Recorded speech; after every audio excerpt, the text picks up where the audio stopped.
Hello and welcome everyone. Thank you so much for joining today. My name is Jenna Groman. I'm the Director of Global Communities of Practice at the Sabin Vaccine Institute. And I'm really excited to welcome you all to today's event, Accelerating the Design of COVID-19 Vaccine Demand Creation Campaigns. Next slide. Before we begin today, just a couple of quick logistics. First, today's session will be conducted bilingually in both English and French. So please be sure to follow the instructions on your screen to select your language. If you'd like to listen to today's presentation in English, please go to the globe icon on the bottom of your screen and select the English channel. If you'd like to listen to today's presentation in French, please go to the globe icon on the bottom of your screen and select the French channel. Also, if you're joining by mobile phone, you can select your language under meeting controls by going to meeting controls, select more, and then select language interpretation. Next slide. Please do take advantage of the chat feature throughout today's session. We will have time for Q&A with the speakers after their presentations today, so please share your questions in the chat window throughout the presentations. And you can also use the chat to share your own thoughts and experiences with your peers on the line. Next slide. Today's session is hosted by the Behavioral Science Network. This is a group of immunization practitioners and social and behavioral science experts who have joined together to explore how to apply behavioral science tools, methods, and approaches to the delivery of immunization activities. If you're not already a member of the Behavioral Science Network, we welcome you to join us through the Boost community. Next slide. The Behavioral Science Network is designed to share best effective practices, curate learnings, and connect national and subnational immunization professionals with global experts in behavioral science. And this is really in order to design, implement, and evaluate behavioral interventions to increase vaccine confidence, acceptance, and uptake.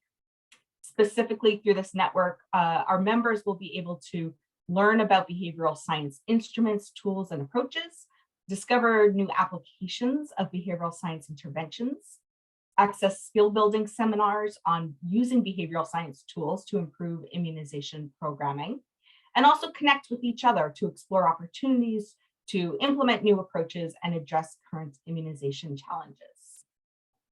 Next slide. It's now my pleasure to introduce you to today's speakers, Brian Pedersen and Dr. Yao, who will be talking about how they're using existing evidence, resources, and tools to design effective marketing plans to support COVID-19 vaccine demand creation efforts. And just as a reminder before we get going, again, if you've just joined, please make sure you do choose your language for interpretation during today's session by clicking on the globe icon and then selecting either English or French, as today's session will be held in both languages. Thank you so much, and over to you, Brian. Great, thank you, Jenna, and good morning and good afternoon, everyone. So as Jenna says, my name is Brian Pedersen. I'm a technical advisor with FHI 360, and I'm going to hopefully provide you with a little bit of information about the experience that we've been having in designing some demand creation programs in support of COVID-19 vaccination. So next slide. So a little bit about our project. This is a Gates-funded investment, officially titled Optimizing Throughput at COVID-19 Vaccination Sites Through Social Marketing and Behavioral Science Tools and Approaches.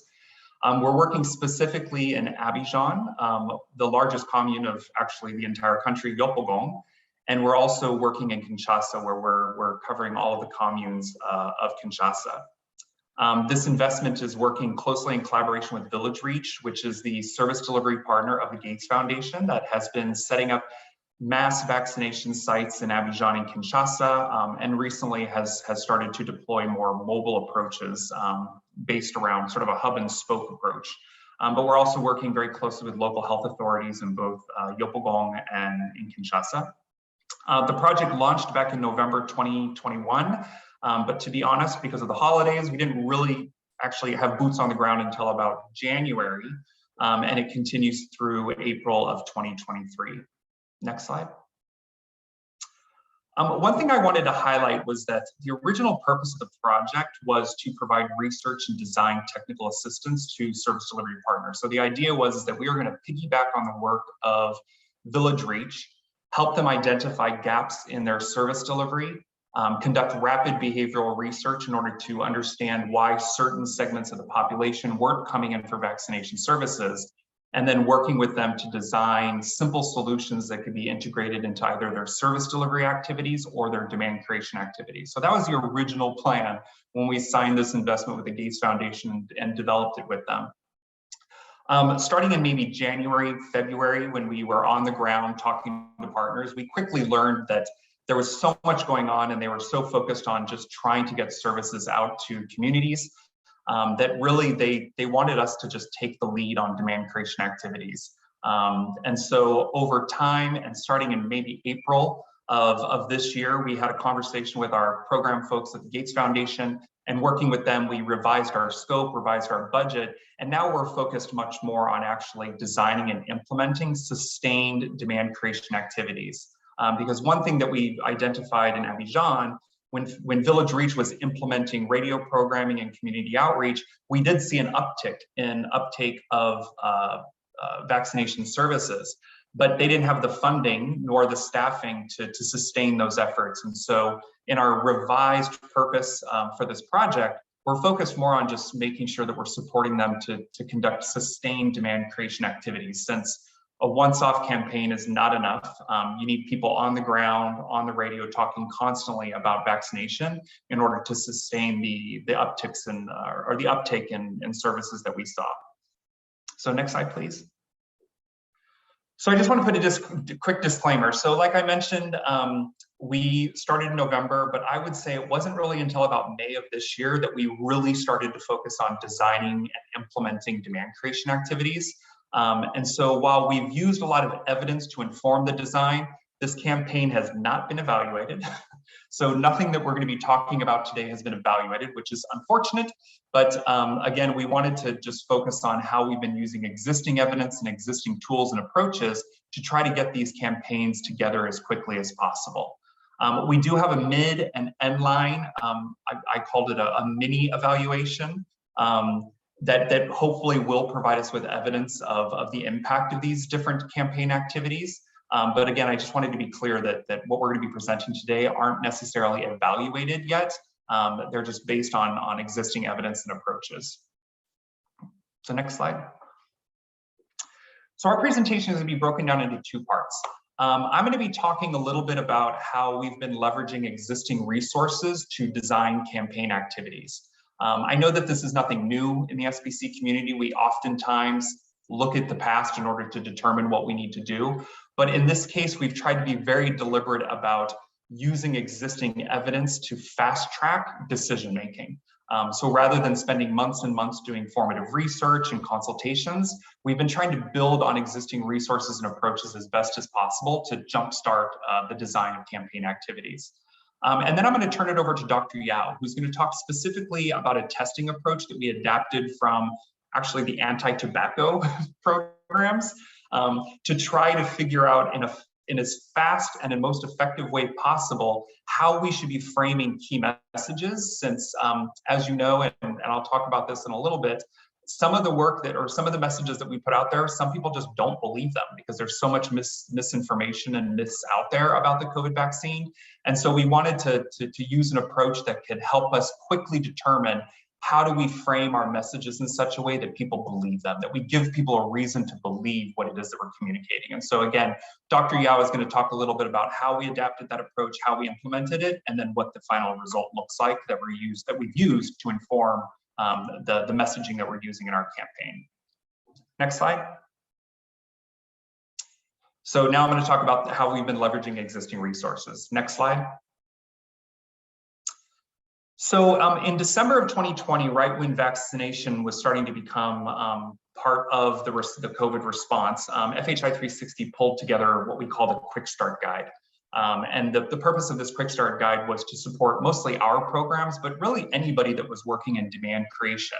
And because, COVID vaccination was obviously new, we mostly drew on existing WHO guidelines and tools and also research and resources that have been developed for vaccination programs in general to try to inform the recommendations and the content for this quick start guide. Next slide. And I think one of the most important features of that guide are what we call global boosters. And the idea of these global boosters was to provide us with easily digestible information that could be used to make decisions with, again, not having to spend copious amounts of time, weeks, months doing formative research. And so the global boosters that we tried to use in developing our Abidjan and Kinshasa campaigns were the global booster that focuses on population segments. So understanding in a population, what are those different segments of the population and what are their attitudes, beliefs, and needs when it comes to vaccination? Again, borrowing heavily from the research that's been done around other vaccination programs, but also at this time, there was already starting to sort of trickle out some thinking about what might be the different population segments that a COVID vaccination program would need to take into account. We also use the global boosters to figure out what would be the campaign objectives for each segment. And then finally, the Quick Start Guide also includes a global booster that looks at what we call evidence-based behavior change techniques that can be used to address each objective. And I'll talk a little bit more about BCTs a little bit later, since I think it's a newer concept that we've been hearing a little bit more, but maybe unfamiliar to some people that are on the call today. Next slide, please. So in terms of the application of these global boosters for determining segments, so the Quick Start Guide advises 5 segments. For Côte d'Ivoire and actually Kinshasa, we decided to focus on 3, which actually Village Reach calls the movable middle. So these are the people that are kind of not the absolute deniers that are out there propagating all the misinformation and discouraging people from getting vaccinated, but are those people that just need a little bit of a push or a little bit of encouragement in order to get in the door. And so again, we focused on the poorly reached, the unconcerned, and the hesitants, which are that movable middle amongst the 5 suggested in the Quick Start Guide. We did some rapid audience interviews that just went on for, I think it was about 2 weeks of collecting data from, or conducting audience interviews with different people around Yopougon in order to just understand, in this neighborhood, for the poorly reached, the unconcerned, and the hesitants, what are the big barriers that are preventing them from coming in? And so the poorly reached, which are those people that are kind of indifferent about getting vaccinated, but just don't really have easy access. What we found there is that they didn't really have time to get vaccinated. That was the most important barrier. For the unconcerned, which are those people that don't really think that COVID is an important thing to necessitate vaccination. For those, what we found in Yopougon was that they don't believe that COVID exists, or if they do believe it exists, they don't think it's very serious. And also most importantly for that group, they believe that the side effects that they've heard about, even if they accept that they're minor, they're actually more serious than what they might get from COVID-19 infection.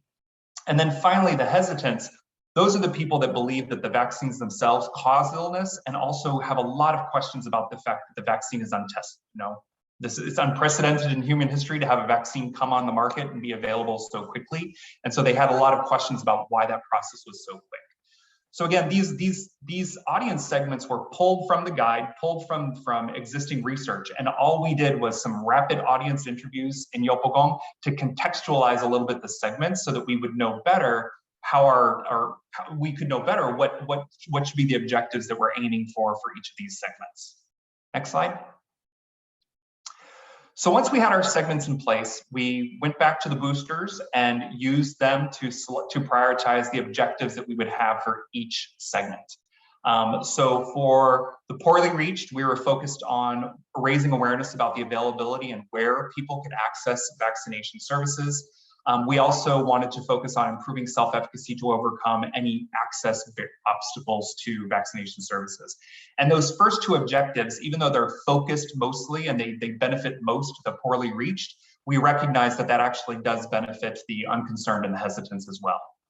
For the unconcerned, we're focusing specifically on that belief that COVID-19 vaccination has become the norm, and that also that it's important to get vaccinated against COVID-19. And there again, even though those objectives focus on primarily the unconcerned, they also benefit the hesitants as well.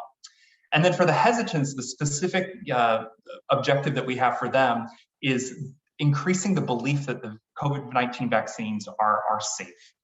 So again, these are probably not objectives that you're unfamiliar with, because again, I think a lot of programs are focusing on these things, but what we tried to do in this case was make sure that our campaign activities were really focused on what were those major barriers for each of these segments, and making sure that all of our activities are aligned to these specific objectives to sort of streamline and make sure that we're able to go deep and not just wide with our activities. Next slide. And then finally, I mentioned a little bit earlier this idea of the behavior change techniques. So the first I ever heard of behavior change techniques was out of the Human Behavior Project from the University College London. Susan Mickey and her group have been doing a lot of work around the behavior change wheel and trying to create a taxonomy of what they call behavior change techniques.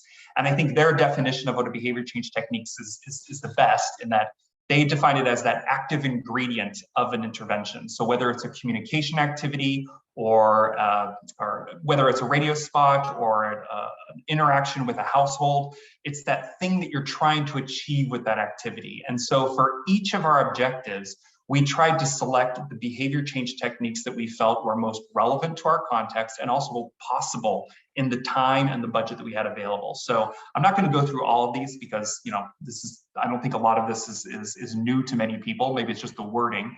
But for example, to increase awareness, we want to provide information on the local location of immunization services and also special signage that can be used at service delivery points to basically brand the site so that it makes it easier for people to find. Similarly, when we're talking about safety, one of the behavior change techniques that's recommended there in order to increase beliefs is providing testimonials from credible sources in favor of vaccination. And so you can see how the behavior change technique it's kind of generic in how you would deliver it, but you could imagine that providing testimonials for credible sources, that could be a radio spot, it could be a poster, it could be an in-person interaction. So the nice thing about the behavior change techniques is it doesn't dictate to you the channel or the vehicle. It just says to you, if you want to achieve this objective around increasing beliefs in the safety of the vaccines, you need to put testimonials in front of people in order to achieve that. Next slide. So of all these behavior change techniques, those that are specifically focused on the unconcerned and the hesitants rely very heavily on messaging. And so what we wanted to do is try to figure out, you know, for those people that are unconcerned, how can we actually convince them that vaccination is important? How can we convince the hesitants that the vaccines are safe? And so this is where we adapted from the anti-tobacco industry or programs to adapt a process that we could use in order to rapidly figure out which message framing works best in order to give people a reason to believe that what we're communicating to them is true and that it's something that's relevant to them. And so at this point, I'm going to go ahead and turn it over to my colleague, Dr. Yao, who's going to walk through the process that we used for adaptation of that approach and what the results of that approach were. So next slide. Donc, Dr. Yao, je vous passe la parole. Merci, Brian. Bonjour à tous. Je suis Dr. Yao Albert, enseignant-chercheur en socio-anthropologie à l'Université de Daloa, Côte d'Ivoire. Nous avons, après ce que Brian vient de présenter, je vais prendre la suite pour vous montrer comment est-ce que nous avons pu adapter ces différentes théories-là pour que nous puissions accompagner Village Juridique dans sa recherche. Prochaine diapo.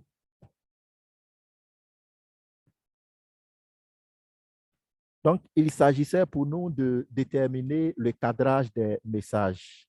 Et donc, à partir de Therefore, from this message framing, we had to formulate information to support and increase the various audiences and the location in order to encourage them to come and get vaccinated, to really act on the beliefs of the populations, to show them the importance of vaccination. And therefore, we realized that if we could focus on these factors, we could increase the capacity and increase the audiences. Next slide, please.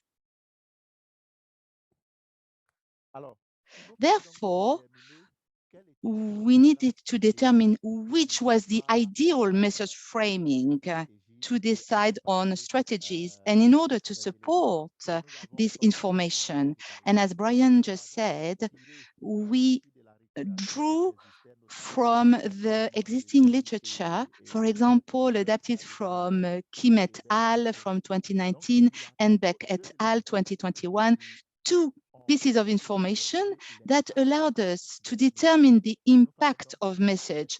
So we had to understand how was it perceived, the perceptions of messages, and the perception of message in reality.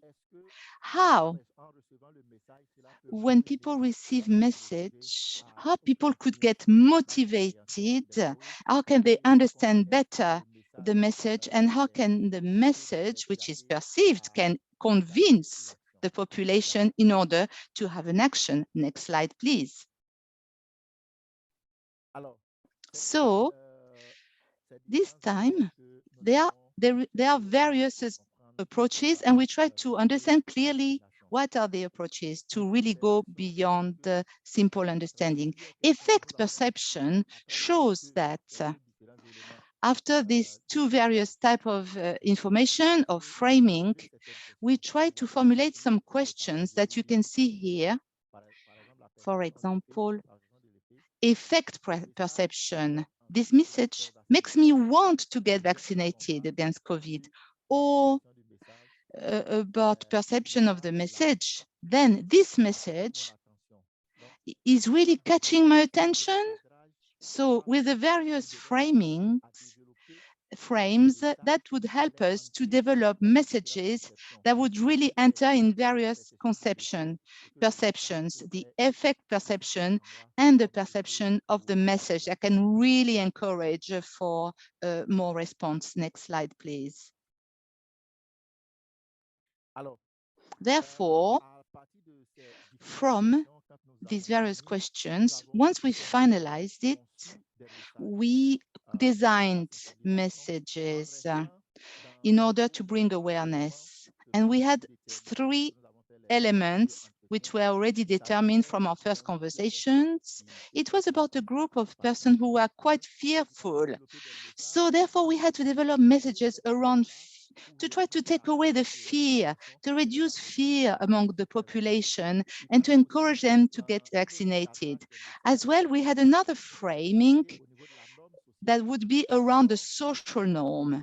So to develop messages within this frame, the social norms, and as well, other messages that would be based on altruism. I can read for you, for example, this message here. Oh, I'm part of the central one. I'm part of the 5 million Ivorians who are already vaccinated. So here you see vaccination is not an external element. It is part of the health principles in order to cure, in order to prevent. So that's within prevention, you see, and therefore COVID-19 vaccination is completely, totally in this type of framing. Next slide, please. Therefore, from this message, from these various messages, we designed 14 various messages thanks to our designer. And we went on the ground in the field. We talked with the population. Initially, the norm in Ivory Coast would allow only people over 18 to be vaccinated. It was not for children yet. This is why we started from the age of 18. You can see on the table, you know, through the national authorization. So throughout all the populations, we looked at men, women. We interviewed 15 people each time per age group.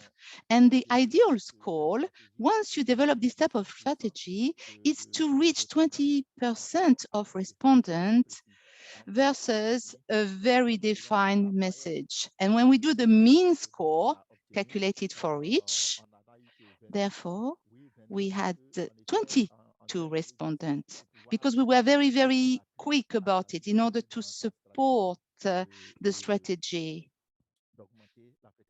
in order to increase the acceptation of the vaccination. But the literature shows that if you do this type of exercise, you need a score of 25 respondents. The mean scores go beyond 27, therefore we come to 22 respondents. Next slide, please.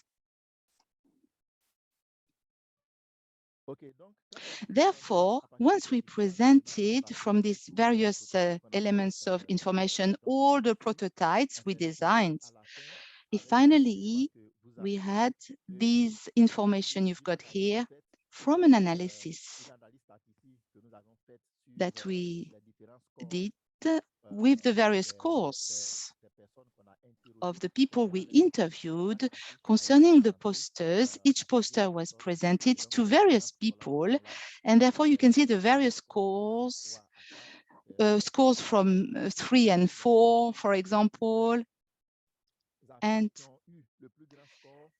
those who had the biggest score were selected for elements that would be able to influence, and there would be 3 elements according to social norm to increase confidence and etc. Next slide, please. Therefore, finally, this message framing led and favored the development of posters, advertising posters, and to really underline on 3 main elements: belief that COVID-19 vaccination is the norm, belief that it is important to get vaccinated against COVID-19, and the belief that COVID-19 vaccines are safe, that they are safe therapies for prevention.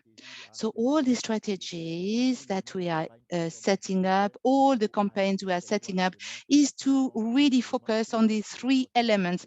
They are key elements that we want to convey to the population. Next slide, please. Therefore, as a summary, this is what we have done. I'm going to give the floor back to Brian to finish.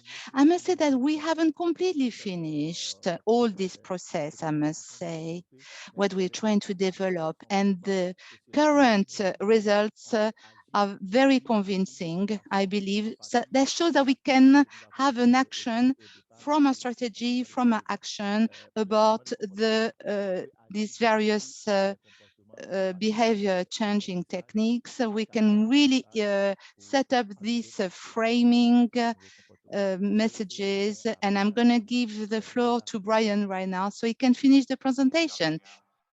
And so, you know, I think Dr. Yao summarized it very well, but, you know, our 30-second summary, if we had just a couple of key messages we were hoping people could take from this, is again, just you know, recognizing that resources exist to accelerate the demand creation campaign design. Even the message framing that Dr. Yao talked about, we didn't come up with that ourselves. We adapted it from what other people had done. It was just a matter of figuring out which message framing worked the best in the Ivorian context.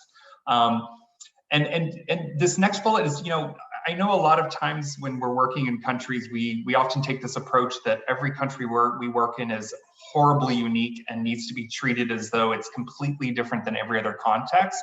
But I think our experience in both Abidjan and Kinshasa has shown us that the global stuff, even the stuff that was known from just vaccination in general, a lot of it is really relevant to both COVID vaccination, as well as the local context that we're working in. And so it requires a much lighter touch of confirmation rather than going through that long process of original research to honestly confirm what's already been determined. And then also, our experience shows that you actually can get an evidence-based campaign together in 3 months. But we do want to caveat that by recognizing that in Abidjan, we're working in one commune. Granted, it is the largest commune in the country. And in DRC, we're only working in Kinshasa. So we recognize the fact that our experience of being able to pull together a campaign in 3 months is largely due to the fact that we had a very limited scope. But again, I think even previous programs that I've worked on, it's taken us longer than 3 months to stand up campaigns. But again, in this case, we try to be very deliberate in building what was already done in order to fast track a little bit that process. So next slide. I think there's one more slide. Yes. So the Quick Start Guide is available on FHI 360's website.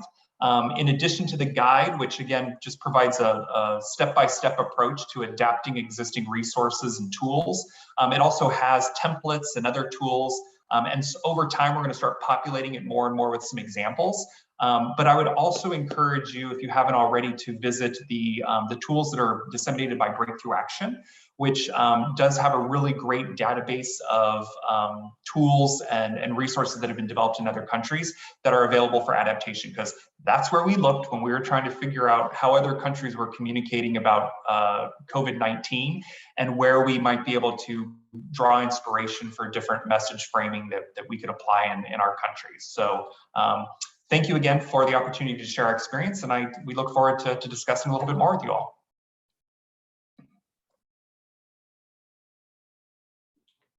Thank you so much, Brian and Dr. Yao.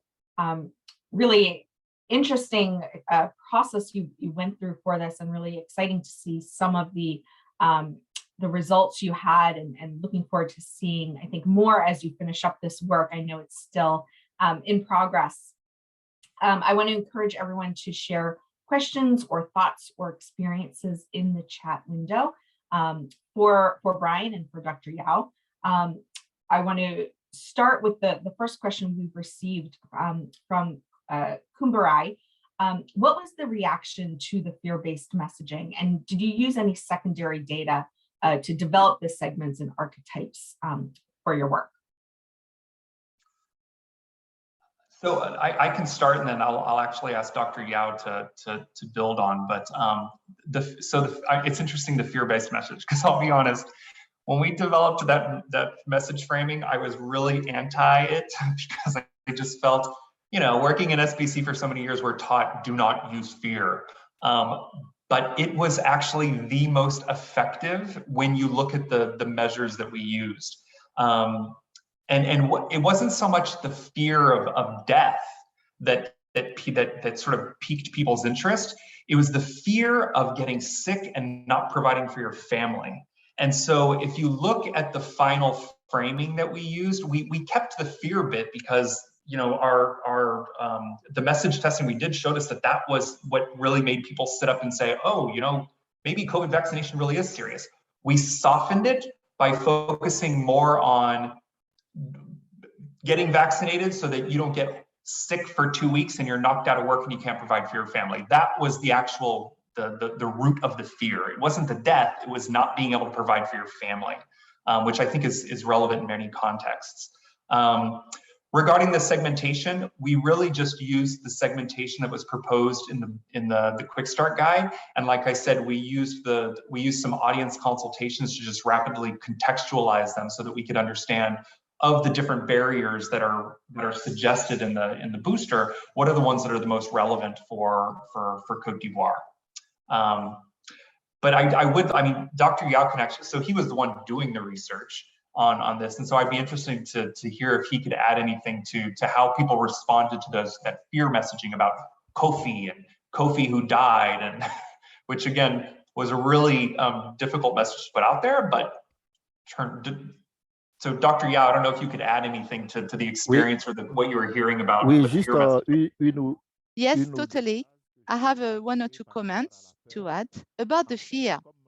In fact, as it was said initially, these theories are existing. They've been designed to support the principle of vaccination. But however, we must not forget how we can contextualize this theory. In Ivory Coast, most people live on a daily basis. They think about their work daily is going to help them to survive and to help their families. So for COVID-19, when you're not vaccinated, you're going to spend 2 weeks, for example, if you're hospitalized, without being able to help and support your family. And this aspect, definitely, we focused on that. We're here to support our relatives. That's what we told them. We always have this role of support. And in order to be a supportive person, we told them, you need to get vaccinated for your own family. You need to provide, you are the livelihood of your family. And that's how we focused a lot.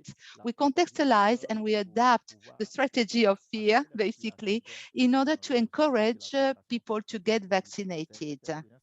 So this is my experience and I wanted to just share it with you.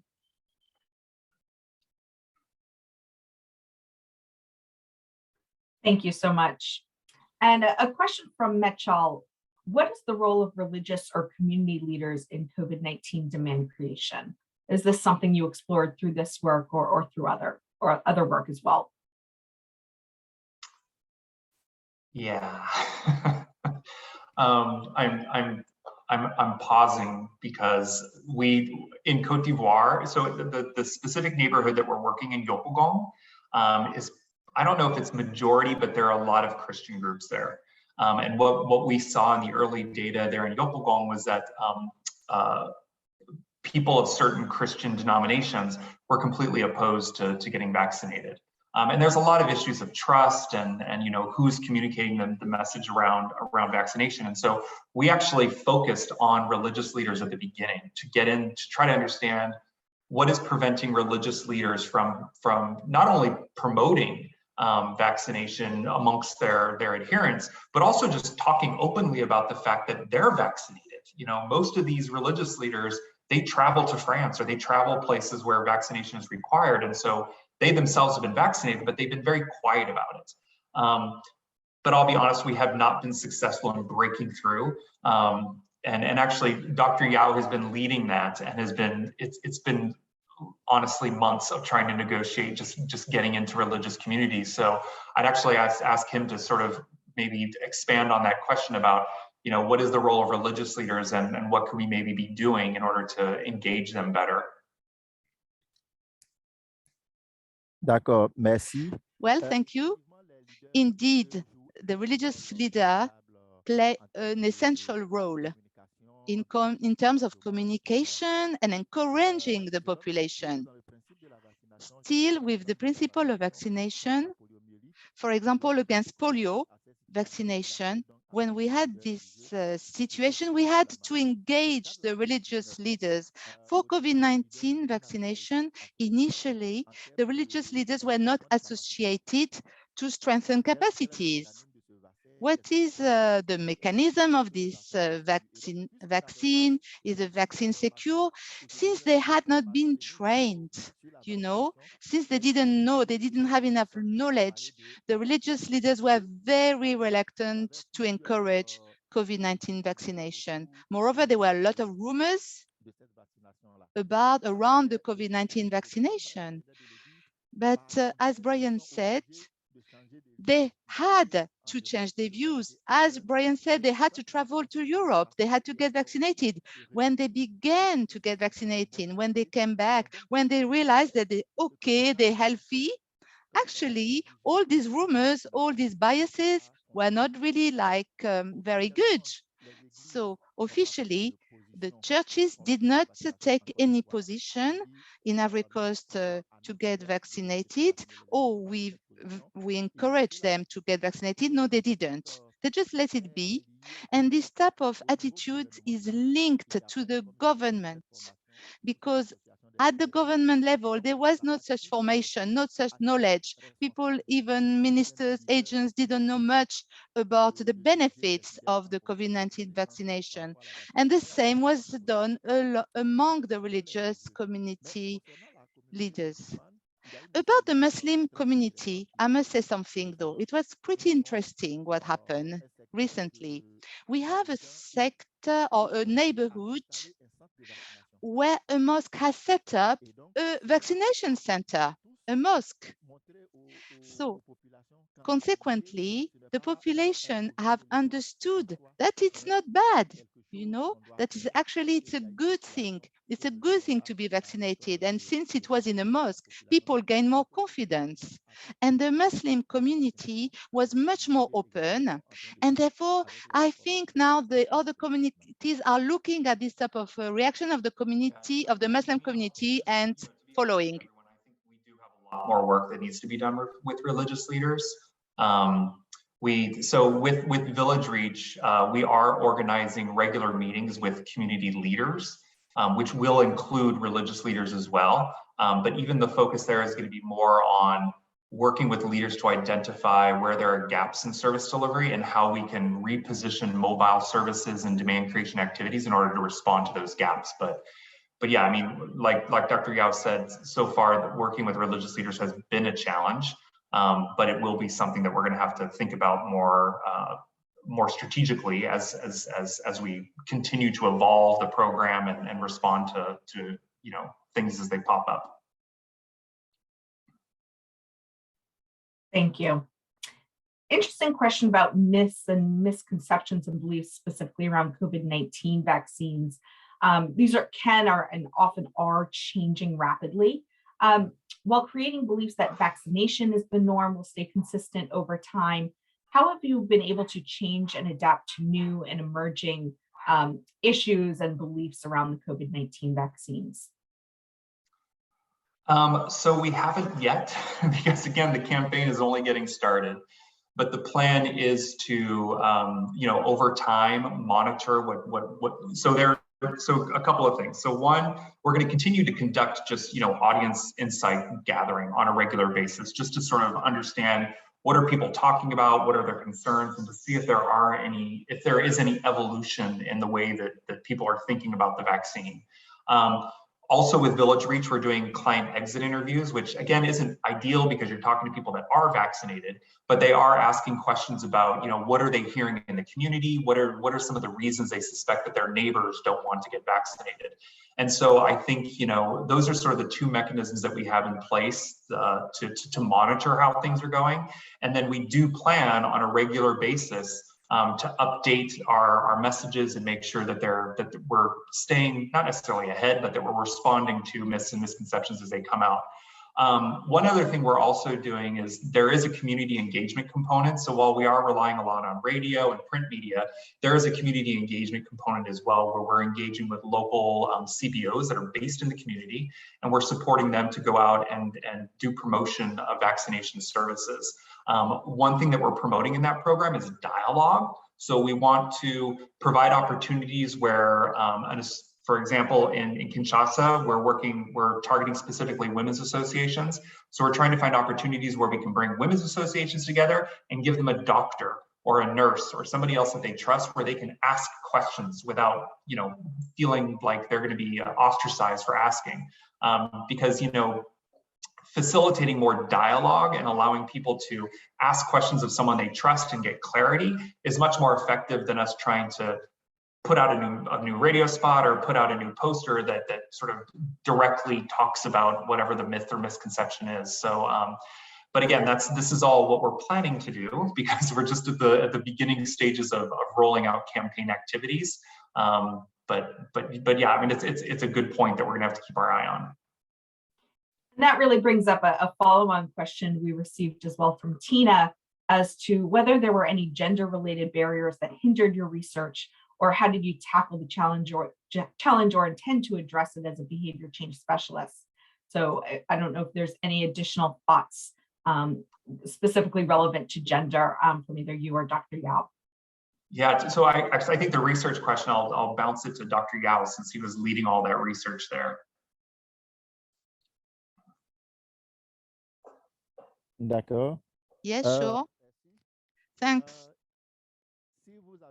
Well, if you followed very well the presentation at the beginning, the populations we targeted, we integrated very well approaches while interviewing as many men as women, yes, because we wanted to really show all the hindrances, maybe related to age and gender. For example, women have mainly problems. They are afraid not to give birth, to have problematic pregnancies. And we had some testimonies through research that were going against this type of biases, to go against this type of prejudice that the women are afraid that they not be able to give birth to normal children. So that was good. These women needed some evidence that in fact what was said, some rumors, that prevented them to get vaccinated, these things are not actually true. And this aspect was very obvious among women. And because of all this, we took care. When we had all these testimonies, we put them forward concerning the communities. The other approach we took for integration of gender was about, inside our team, well, we are not only a team of men, we are a mixed team of men and women, and the messages we designed, the framing we designed, of course, we adapted it in such a way that the design messages are not only for men, or they're not really machos, the messages had to be really geared and focused for men and for women. For some things, we actually did it especially for women. There is a poster we're testing at the moment. There is a lady GP in Ivory Coast who is expressing herself about the issue of COVID-19, for example. So this is the strategies we have used in order to integrate the gender within our research. What challenges? No major challenges, I would say, as such, concerning the situation in Ivory Coast. And I would just add that in Kinshasa, one thing that we learned very early in our engagement there with Village Reach was that women they were missing from vaccination services. And I think initially we assumed that it was an access issue, but like Dr. Yao was mentioning from our experience in Abidjan, it came down to fears about future fertility. And so that's why in Kinshasa, we're specifically targeting women's associations and to tackle the issues that women are facing when it comes to, beliefs about the impact of the vaccine on their future fertility. That's where, again, I think this approach of creating an opportunity to dialogue with someone that they trust is really important. So rather than have a pamphlet that talks about how safe it is, it's probably going to be more effective when we have a doctor or a nurse that's trusted talk to a group of women and respond to their concerns for as long as it takes, so that again, they're comfortable with the advice that's being provided to them by someone that they trust. Thank you. I think we have time for just one or two more questions. So this next question I'll pose is from Lisa, who says, thanks for a really excellent presentation. I'm really interested to understand how to take your rapid approach to this process and wonder about segmentation. We've just talked a little bit about segmentation by gender, but she says, is segmenting by age the easiest and best way to look at message framing? Yeah, so this is where, those of us that have worked in SBC for a while, all this great new interesting segmentation that's coming out around, attitudinal segmentation and psychographic segmentation, it's really, really interesting. But when it comes to implementing it, it's really difficult because you can't because one thing that we maybe forgot to mention is that all of the research that we've been doing, it's just been through intercept surveys. So there's nothing random about it. Our team goes to a place where they know we can find a lot of young people, and we just approach people randomly. And so obviously by looking at someone, you can't tell whether they're an unconcerned, a hesitant, or a poorly served. And so we use age and gender as just ways to make sure that we're that we're covering our bases in terms of understanding if there are differences between men and women, young and old. And I think a lot of the differences that you see are probably the same that you see in other places.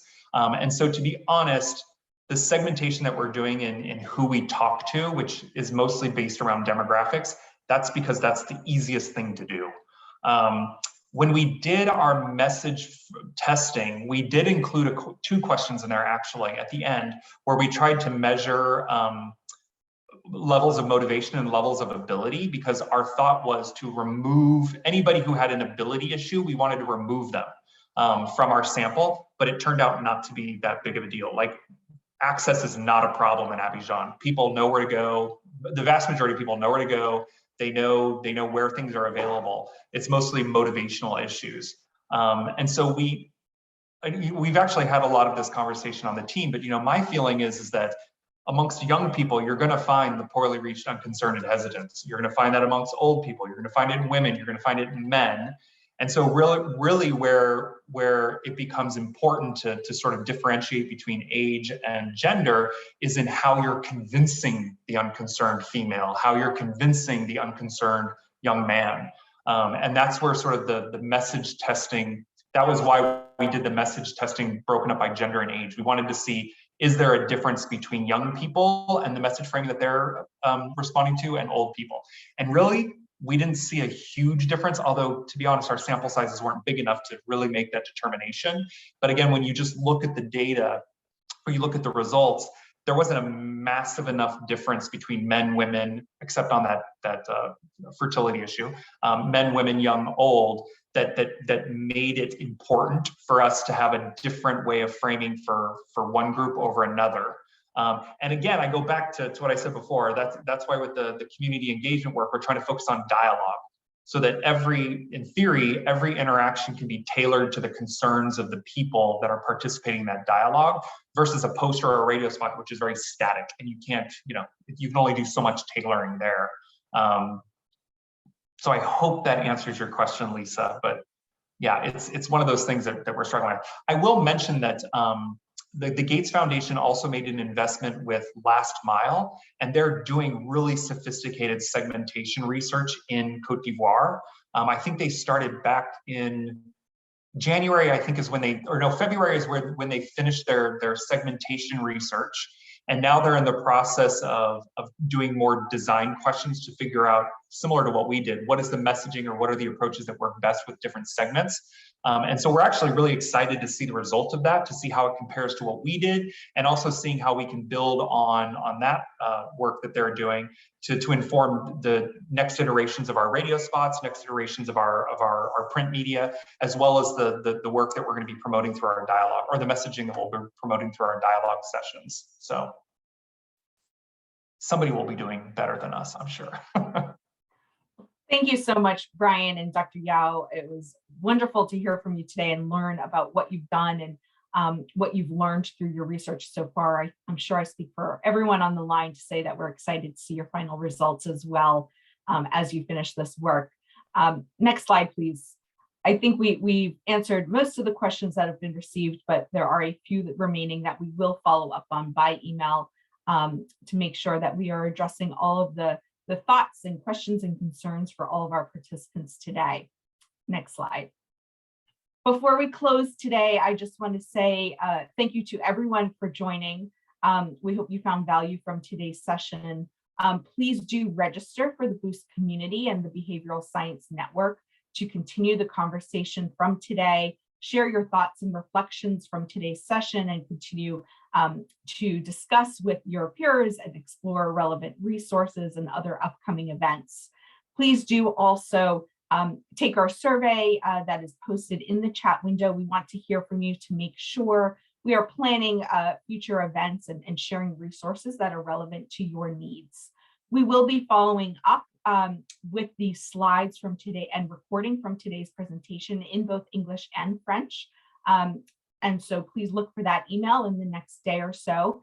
And again, just want to thank everyone for joining. A special thanks to Brian and Dr. Yao for sharing your experiences.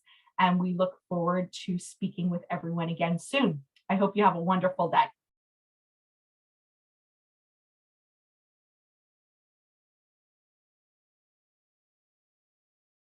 Au revoir. Bye bye.